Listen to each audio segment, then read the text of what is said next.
আসসালামু আলাইকুম, welcome back to cooking studio. আজকের আয়োজনে তৈরি করে দেখাচ্ছি ইফতারের জন্য একদম নতুন এবং ভিন্ন স্বাদের মচমচে নুডলস দিয়ে মজার একটি খাবার। নাম হচ্ছে নুডলসের স্কোয়ার কাটলেট। একদমই ঘরে থাকা অল্প উপকরণ দিয়েই এই কাটলেটটা তৈরি করতে পারবেন। আমি এখানে 2 মিনিটের এক প্যাকেট নুডলস নিয়ে পানি দিয়ে সিদ্ধ করে নিয়েছি। আপনারা যে কোনো ব্র্যান্ডের নুডলস ব্যবহার করতে পারবেন 2 মিনিটসের। আর নুডলসের সাথে যে একটা ছোট্ট টেস্ট মেকারের প্যাকেট থাকে, সেটা আমি সিদ্ধ করার সময় দেইনি, কিছুক্ষণ পরে ব্যবহার করব। এবার পেঁয়াজ কুচি 3 টেবিল চামচ, ধনিয়া পাতা কুচি 2 টেবিল চামচ আর স্বাদমতো কাঁচামরিচ দিয়ে দিলাম। হলুদের গুঁড়া দিচ্ছি 2 চিমটির মতো, গোলমরিচের গুঁড়া দিলাম 1/4 চা চামচের মতো, 10-12টা পুদিনা পাতা আমি ছোট করে দিয়ে দিচ্ছি। পুদিনা পাতাটা দেয়া অপশনাল, না থাকলে না দিলেও চলবে, তবে দিলে সুন্দর একটা ফ্লেভার যোগ হয়। গাজর গ্রেট করা দিয়ে দিচ্ছি প্রায় 1/4 কাপ। গাজরের পরিবর্তে গ্রেট করে নেওয়া আলুও ব্যবহার করা যাবে। পালং শাক 10-12টা পাতা নিয়ে ছোট করে কেটে দিয়ে দিয়েছি। সেই সাথে দিচ্ছি নুডলসের যে টেস্ট মেকারটা, সেটা। আপনারা কিন্তু আপনাদের পছন্দের অন্য সবজিও ব্যবহার করতে পারবেন। লবণ দিয়ে দিয়েছি স্বাদ মতো। এবার দিয়ে দিচ্ছি 4 চা চামচের মতো চালের গুঁড়া। চালের গুঁড়ার পরিবর্তে বেসন বা ময়দা ব্যবহার করা যাবে।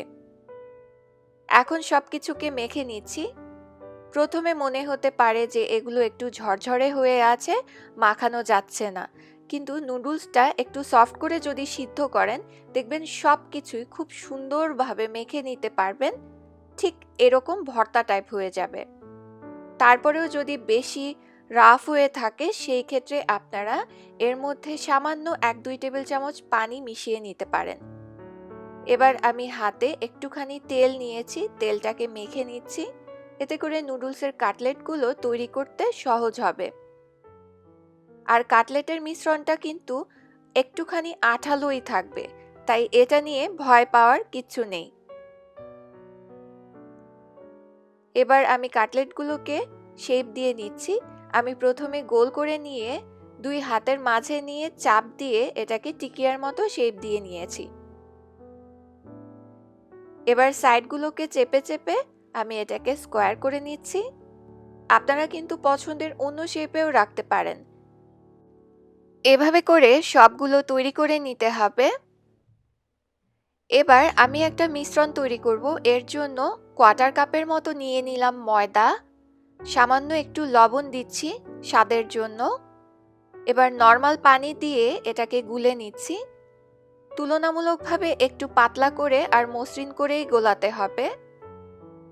আর এটা আমি ডিমের সাবস্টিটিউট হিসেবে ব্যবহার করব। আপনাদের কাছে যদি এটা তৈরি করা ঝামেলা মনে হয়, সেই ক্ষেত্রে ডিমও ব্যবহার করা যাবে। আর দেখে নিশ্চয়ই এর কনসিস্টেন্সিটা বুঝে নিয়েছেন। এবার একটা একটা করে কাটলেট নিয়ে ঠিক এভাবে চুবিয়ে নিতে হবে। এতে করে কাটলেটটা যখন তেলে ভাজবেন খুলে যাবে না। আর ওই যে বলেছি, চাইলে এই পর্যায়ে এই মিশ্রণের পরিবর্তে ডিমেও চুবিয়ে নিতে পারবেন। আরেকটা বাটিতে কাঁচা নুডলসটাই আমি ছোট টুকরো করে ভেঙে নিয়েছি, আর এটা দিয়ে চারিপাশ থেকে কোট করে নিচ্ছি। কোনো সাইড যেন ফাঁকা না থাকে, ঠিক সেভাবে করে কোটিং করে নিতে হবে। এবার ভেজে নেওয়ার পালা। ডুবো তেলে ভাজতে হবে, আর তেলটাকে খুব ভালোভাবে গরম করে দিয়ে মাঝারি আঁচে কাটলেটগুলোকে ভেজে নিতে হবে।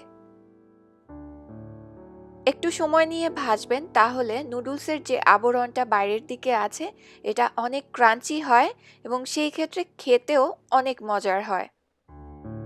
ভাজা হয়ে গেলে এগুলোকে তুলে নিতে হবে। আমার চ্যানেলে আরেক ধরনের নুডলসের কাটলেটের রেসিপি আছে, সেটা পুরোটাই ভিন্ন রকম, চাইলে সেটাও দেখতে পারেন। আশা করছি আজকের পর্বটা ভালো লেগেছে। আজ তাহলে বিদায় নিচ্ছি। ইফতারে অবশ্যই ট্রাই করবেন। সবাই ভালো থাকবেন। আল্লাহ হাফেজ।